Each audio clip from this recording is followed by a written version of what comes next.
Welcome back. It's another day of Bible study with us. And we are going to look at the topic, given what you asked for. And many of us over the time can attest to these kind of statements. Given what you asked for. Sometimes your children come and ask you for things. And you're not interested in giving them, but because they ask for it, you give them. So it says here, as originally established, Israel was not to have a human monarch the way that other nations did.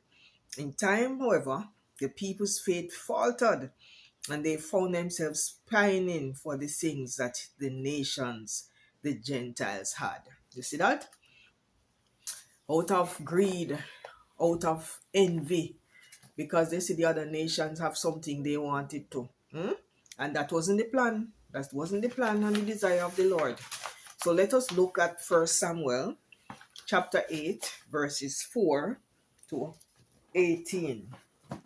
And I'm going to read a portion of it so that we can understand what is happening here. It says, "And it came to pass, when Samuel was old, that he made his sons judges over Israel. Now the name of his firstborn was Joel, and the name of his second Abiah. They were judges in Beersheba. And his sons walked not in his ways, but turned aside after Lucah, and took bribes, and perverted judgment. And all the elders of Israel gathered themselves together, and came to Samuel unto Ramah, and said unto him, Behold, thou art old, and thy sons walk not in thy ways. Now make us a king to judge us like all the nations. But the thing displeased Samuel, when they said, Give us a king to judge us. And Samuel prayed unto the Lord. And the Lord said unto Samuel, Hearken unto the voice of the people in all that they say unto thee, for they have not rejected thee, but they have rejected me, that I should not reign over them, according to all the works which they have done since the day that I brought them up out of Egypt, even unto this day, wherewith they have forsaken me, and serve other gods, so do they also unto thee. Now therefore hearken unto their voice, howbeit yet protest solemnly unto them, and show them the manner of the king that shall reign over them. And Samuel told all the words of the Lord unto the people that asked of him a king. And he said, This will be the manner of the king that shall reign over you. Listen now. He will take your sons and appoint them for himself, for his chariots, and to be his horsemen, and some shall run before his chariots. And he will appoint him captains over thousands and captains over fifties, and will set them to hear his ground, and to reap his harvest, and to make his instruments of war and instruments of his chariots. And he will take your daughters to be confectionaries, and to be cooks, and to be bakers. And he will take your fields and your vineyards and your olive yards, even the best of them, and give them to his servants. And he will take the tenth of your seed and of your vineyards, and give to his officers and to his servants. And he will take your men servants, and your maidservants, and your goodliest young men, and your asses, and put them to his work. He will take the tenth of your sheep, and he shall be his servants. And he shall cry out in that day because of your king, which he shall have chosen you, and the Lord will not hear you in that day. And I'm going to read verse 19, which says, Nevertheless, the people refused to obey the voice of Samuel, and they said, Nay, but we will have a king over us. You see, there are so many things that pops out of this reading. The first one is rebelliousness, disobedience. And then you find that the king that is going to rule over them is going to put up a draconian measures over them. The king is going to take their resources, all that they have, and use them as slave masters. And people would say Bakra master over their backs.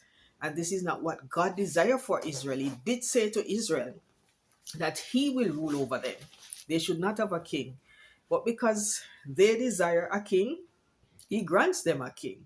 And so the Lord gave us choices. And even today, we sometimes desire things, not what the Lord wants of us to have, but because we, in our own selfish gain, desire that we should have. And as a result of that, it leads us to detriment.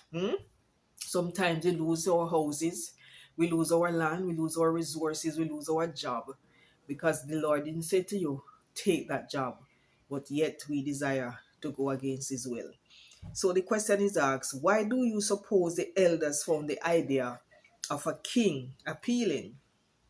And in what ways do we fall prey to similar temptations? It was appealing because they believed that when the king comes, the king would give them and grant them their requests and their wishes. But little did they know that that's not what the Lord said was going to happen to them. And so we are going to see how important it is that when the Lord says don't, we must listen and obey. It is important to notice that the request for a king was a rejection of God's reign over his people. As established, the nation was to answer directly to the Creator, and their relationship to him was put on display through the sanctuary and its services. Among other things, by requesting a king, they would bring the same kinds of suffering on themselves that the Gentile kingdoms experienced: military conscription in the king's wars, confiscation, taxation, and other ills. They would discover that human potentates tend to rule in their own favor instead of benevolently as God does. Also, the new arrangement would be permanent. Israel would be given what they asked for. But when they realized that it was a downgrade, they would be stuck with it. And you will cry out in that day because of your king whom you have chosen for yourselves, and the Lord will not hear you in that day. That's verse 18 of 1 Samuel chapter 8. God knows the weaknesses of his people, and he predicted early on that Israel would request a human king. They did, and so much of sacred history is the story of the consequences of that choice. We can read Deuteronomy 17, verses 14 to 20. I will not read that now, but you can go into it, delve into it, and read it for yourself.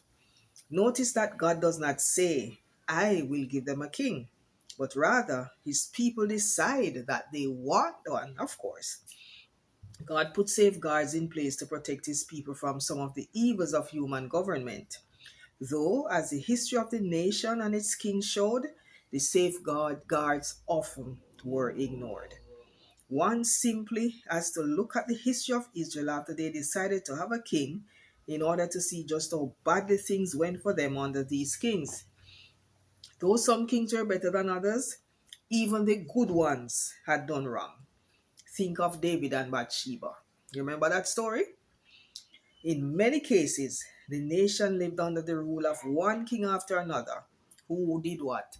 Evil in the sight of the Lord. And you can find that in this story from 1 Kings 11, verse 6, 1 Kings 15, verse 26, 1 Kings 16, verse 30, and 2 Kings 3, verse 2, etc. Back then, or even today, all human governments share one thing in common: sinners governing other sinners.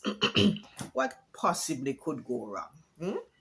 Sinners governing other sinners. You see, this is saying to us that the sinner that is governing the other sinner need to take instruction from somebody who has not sinned. And that person is our Creator, Jesus Christ. And so as we see the caption, give what they ask for, let us not fall in that trap. Let us be obedient to the call of God. Let us be obedient when the Lord says no, when the Lord says don't, when the Lord says you will not get. Let us be obedient to his call because he has better plan for us. There is something better in store for humanity. And so we all we need to do is to have faith, to trust God that he will deliver us even when we don't see what is going to happen around the corner, because that's what faith is all about, the evidence of things not seen, etc. So, as people of God, and those of you who are trying to understand who God is a God of love. He gave us choices, and some of the choices that we choose to do or have, it might not be the very popular one, but at the end of it all, it's going to be a victorious one. So until then, prepare yourself for another exciting lesson as we continue to delve into the Word of the Lord, as we continue to study His Word through this study guide, allusions, images, symbols. So let us take up our Bibles, take the book, and read and be enlightened and be strengthened as we go day by day. So until then, see you then. I'm out.